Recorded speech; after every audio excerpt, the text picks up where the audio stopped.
Hi, my name is Chris Adler. I'm the Director of Human Resources for the Sun Prairie Area School District. And the presentation that I'm about to present on is our health insurance update and recommendation for the October 9th, 2023 school board meeting.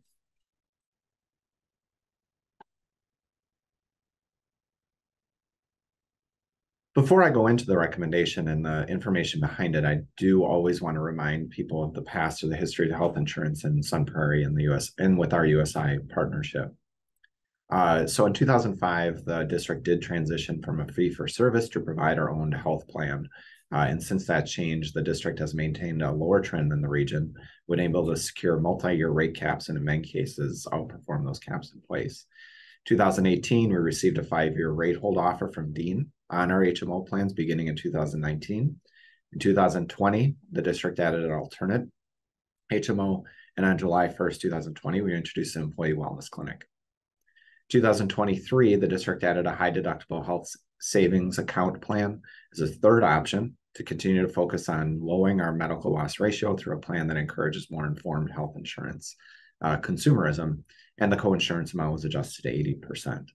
And again, when we look at our changes, we were always focused on the fact that we wanted to make sure that our benefits package offered to our employees who were benefit eligible remain competitive with our neighbors and other school districts in the area and across the state to attract and retain our best talent. So really quickly on our recent past, since the spring or May of 2023, our Health Insurance Committee has continued to review data and discuss proactive measures for plan adjustments that would begin in January 1st, 2024. The reason that 2024 is an important year is because on December 31st, 2023, that 5-year rate lock from 2018 and 19 expires. And we have a medical loss ratio that means that we could have had a possible increase of 9.9% in premiums for both the district and staff, which we couldn't sustainably work through. So we needed to stay within a parameter of a 5% increase. We continue to discuss plan design options and evaluate those throughout the summer. And then in August and September of 2023, the Health Insurance Committee group discussed possible plan changes to stay within the 5% parameter, communicate information with employees regarding those possible plan changes, and look for feedback through a survey. So when we think about how we went into the first month of school, we reviewed and revised our insurance options, including the traditional HMO, the alternative HMO, and then the high deductible health savings account HMO plan, which will all still continue to be offered.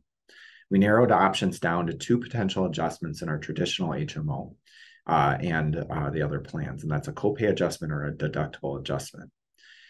We sent a narrated presentation survey focused on 3 options of how the district could stay within the 5% increase in premiums and avoid the 9.9% by either adjusting copay amounts, deductible amounts, or a combination of both. The survey provided to the staff during a survey was provided to the staff during the first week of September, along with the information of those changes. And then the Health Insurance Committee reviewed that survey data on September 22nd to come up with a recommendation that will be coming through this presentation. So really quickly, what the Health Insurance Committee had to do was really think about, what is actually a copay and deductible and coinsurance now, or what goes into those. And this is just a quick, kind of educative slide. Is you can see on the left, those things on the left are all copay. So you would, if you go to an office visit, it's a $30 copay that in the traditional HMO that doesn't, go towards your deductible. On the right, you can see things that are focused on deductible or coinsurance that would be covered or through that, or you pay through your deductible and coinsurance. Inpatient, outpatient hospital service, and you can kind of see down the line. So it's just good to understand, what is covered by a copay and what's covered by deductible and coinsurance to understand these plans together. So these are the options and plan changes that we sent out for feedback and gave information on to our employees. You can see option A, the biggest piece there is that the urgent or office and urgent care copay would raise from $30 to $50. Because this current plan that we're on is we have a $30 copay. There was also a change in deductible to $500 to $1,000 in option A. Option B is to keep the $30 copay and have a little bit higher of a deductible, the $750 to $1,500 deductible for family. So it's single is $750, family is $1,500. The one thing I wanted to note on this that I think is important, it's to understand, and this is where the Health Insurance Committee discussed, is that in 2022, 57% of our employees in the single health insurance hit their deductible, and 62% of employees with family health insurance hit their deductible. And that's when it was 200, 400. So 200 single, 400 family. In the 2023 plan year so far, which we have about, give or take 2-3 months left in our plan year, we have 51% of our employees with single health insurance hitting their deductible and 45% of employees with family health hitting that deductible with a co-insurance piece. So it's just good to know, because I think when employees really thought through this, that's why option B, as a 52% people chose this as their preference, which is the majority of people between these three options. And you can see the respondent percentages in red. The reason that many people chose B was most likely that they understood that typically they haven't been hitting their deductible as a majority, and that copays, which are your pay every time you go to your office visit or an urgent care visit, are more prevalent for many of our employees that are on benefits, and they wanted to keep that copay lower. Now, option C is a $30 copay and a much higher deductible without coinsurance. Now, that was the lowest amount because that, hit the highest deductible without coinsurance. And I think that's why B was typically chosen at 52%, because it was kind of a middle ground for many of our employees based on the knowledge we had around how much we use copays versus deductibles. And these are our three insurance offerings and options for 23-24 as we go into January of 24. And you can see the traditional HMO plan, the deductibles, the coinsurance still stays the same at 80%. Office visit stays the same at $30. And you can see the premiums there. One thing I want you to pay attention to is that you can see that under traditional HMO plan, I have percentages next to employer monthly premiums, which is 88%, employee monthly premiums was 12%. All of these plans are based off of the traditional HMO and how much the employer, us or the school district, and then the employee pay. The 88%, the 12% are focused on our handbook language that our base level plan, which is the traditional HMO plan, sticks within that 88% and 12% to the employee.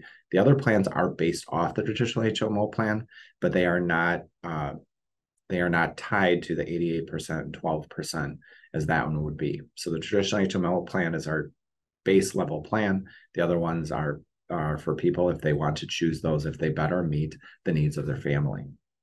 You can also see that the premiums are assuming that it's a 1.0 FTE and wellness requirement, which the wellness requirement was met through a training video that was sent to all employees through our typical training of public school works this year. And that allowed employees to understand how our employee wellness clinic can interact with their insurance to help you save money and also access our insurance in a much simpler and better way through our employee wellness clinic. So you can see those plans there. I won't go into them too deep, but you can kind of look through those as you're seeing the differences between them and the choices that employees have. And finally, as you've read in the school board or the situation report for this recommendation, the general terms are that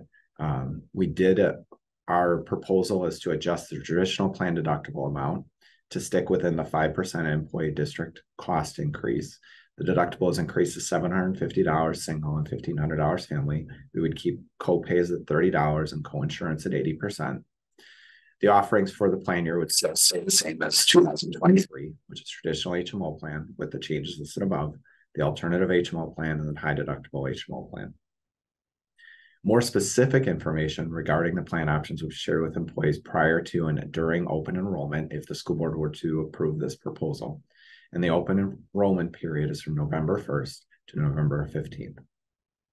Thank you for your time, and I do appreciate the employees that were part of our health insurance committee that allowed us to get feedback from them and to understand what best suits our employees and what they need to be supported through healthcare or through health insurance. And also to our employees who provide a lot of great feedback through the survey, and we'll continue to utilize that type of survey where there's information that's recorded right into a survey so people can make informed choices. Thank you, and I appreciate your support.